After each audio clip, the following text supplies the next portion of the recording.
You want to support Roland Martin Unfiltered? Be sure to join our Bring the Funk fan club. Every dollar that you give to us supports our daily digital show. There's only one daily digital show out here that keeps it black and keep it real. As Roland Martin Unfiltered. Support the Roland Martin Unfiltered daily digital show by going to RolandMartinUnfiltered.com. You can make this possible.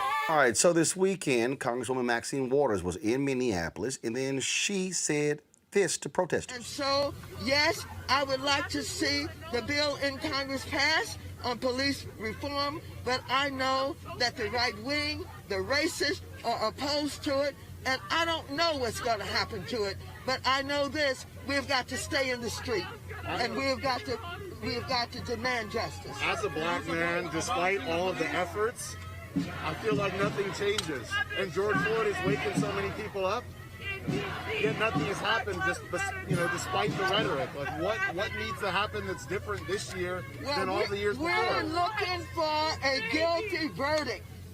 We're looking for a guilty verdict, and we're looking to see if all of the talk that took place and has been taking place after they saw what happened to George Floyd, if nothing does not happen, then we know that we've got to not only stay in the street, but we've got to fight for justice. But I am very hopeful, and I hope that we're going to get a verdict that say guilty, guilty, guilty.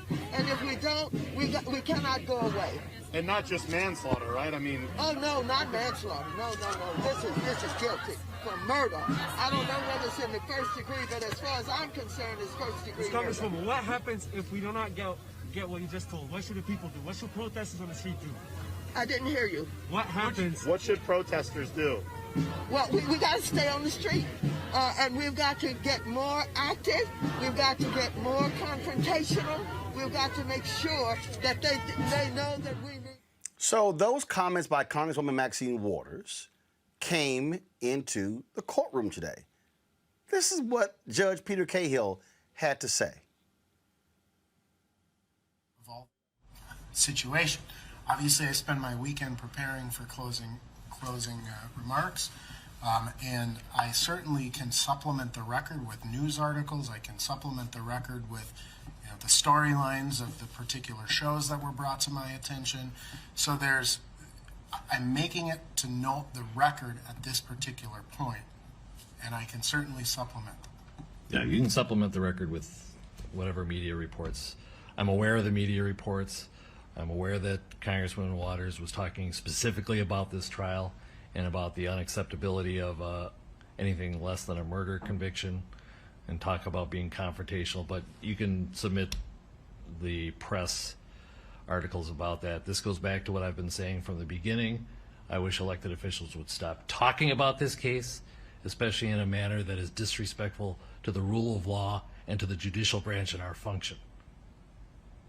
I think if they want to give their opinions, they should do so in a respectful and in a manner that is consistent with their oath to the Constitution, to respect a co-equal branch of government. Their failure to do so, I think, is abhorrent, but I don't think it has prejudiced us with additional material that would prejudice this jury. They have been told not to watch the news. I trust they are following those instructions, and that there is not in any way a prejudice to the defendant beyond the articles that we're talking specifically about the facts of this case. A congresswoman's opinion really doesn't matter a whole lot.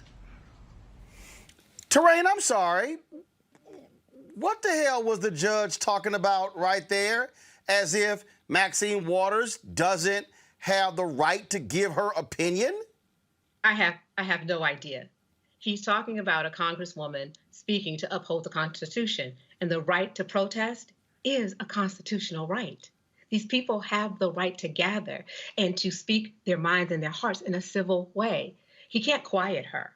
So if you listen to the news all weekend on every conservative talk radio show, you heard commentators talking about the verdict and what was going to happen and people preparing for anticipated riots. You heard different people talking about this case. So why should Maxine Waters have to be silent? It makes no sense. This judicial officer, he overstepped the line by trying to dictate to another branch of government what they should do. When Maxine Waters, she never spoke of the court.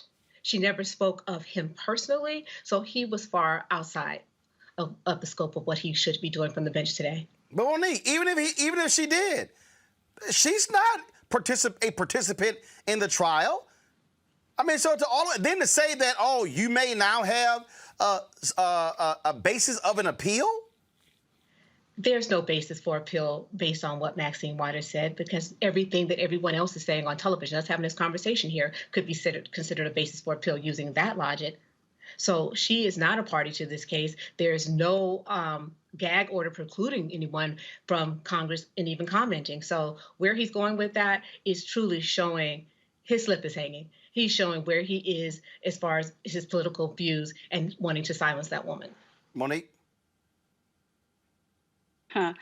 So I'm of two opinions. I've already tweeted out one of them. It's odd to me that everyone from the current president and vice president of the United States to world leaders to local and state officials have made comments about the wrongfulness of George Floyd's death, the hideousness of his killing and its criminality. Everyone has said something about that. So to call out this one Congresswoman's opinion, we know that Congresswoman Waters can be a lightning rod, and those that apparently are of this judge's ilk can't resist the urge to comment. I'm of another opinion, though, candidly, as a career officer of the court. I understand that judges are very serious about the sanctity of juries, about protecting juries, and there was a conflating of any number of things in Congresswoman's comments where she was saying it should be guilty, guilty, guilty, and they asked her if it is not, what do we do? And that's when she said, we stay in the streets, we do this, we do this. Well, I think we stay in the streets no matter what this verdict is. I think putting one dirty cop in a jail cell doesn't fix anything except for one dirty cop went into a jail cell. And I think that this case was handled the way that justice requires, in that the state brought appropriate charges. Keith Ellison did an excellent job of leading the prosecution team that is volunteering their time. They did one of the best jobs I have seen prosecutors do in prosecuting a case, especially a case against police officers, and they have proven their case. So then it's in the hands of a jury. And I am not prepared to say that if one juror hangs this trial and leaves them with a mistrial, that we storm the streets because of a mistrial. That is the justice system that we supposedly all believe in. That is the Constitution in motion, not out of motion. And we know already it is harder than anything in the world to prosecute a police officer to actually get a guilty. And that's why from the beginning, I've been saying, I don't care how good a job they do. I don't care how much this should be a slam dunk. It may not be. So I am one who wants measured expectations, and I am one who is consistently pointing out that there is a long game here. So the part where Congresswoman Waters was talking about the Justice and Policing Act and how we need those reforms, I'm with wholeheartedly. But anybody who's saying, if we don't get the right verdict here, then we storm the streets, I don't think that they're thinking about this the way that we all have to in order to see real and lasting change. Candace, it's just ludicrous to listen to that particular judge. She needs to respect the rule of law. I'm sorry, you're a judge. Did the First Amendment somehow just go out the window and she can't offer her perspective and opinion? Listen, as you didn't tell us anything that we didn't know. If the verdict doesn't come down the way that the people and the masses wanted to come out, they're going to continue to hit the streets. There was really nothing that she added to what we already knew was going to happen if something doesn't happen in court in terms of a guilty verdict. Now, on the other side of this, let's see what Eric Nelson is doing. He's got a file. It's about this thick, and it's called his appeal file. And he's got the fact that the plea deal was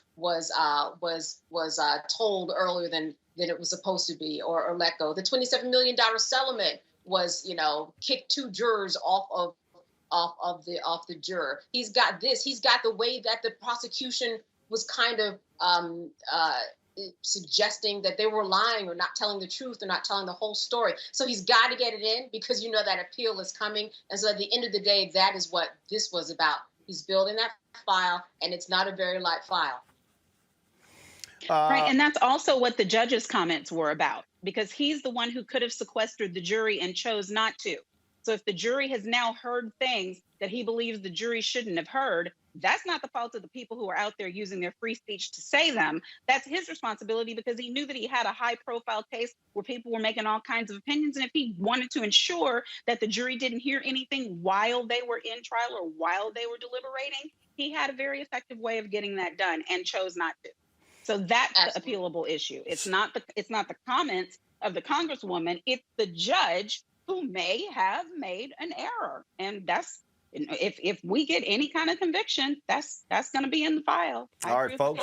So I agree with you about that, because the judge had the opportunity from the outset to set the tone for the jurors and to restrict what they had access to. So why this heightened concern today, based on one statement made by Maxine Waters?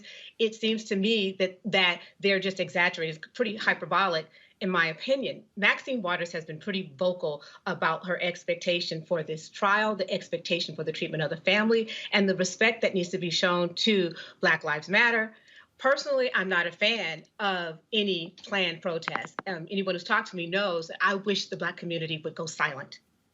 They have planned for us to protest. They have planned for us to be in the street. And while they know that's our anticipated response, is our typical response, what would happen if we would be silent? The power in our silence. They wouldn't know what we were thinking and what we were doing.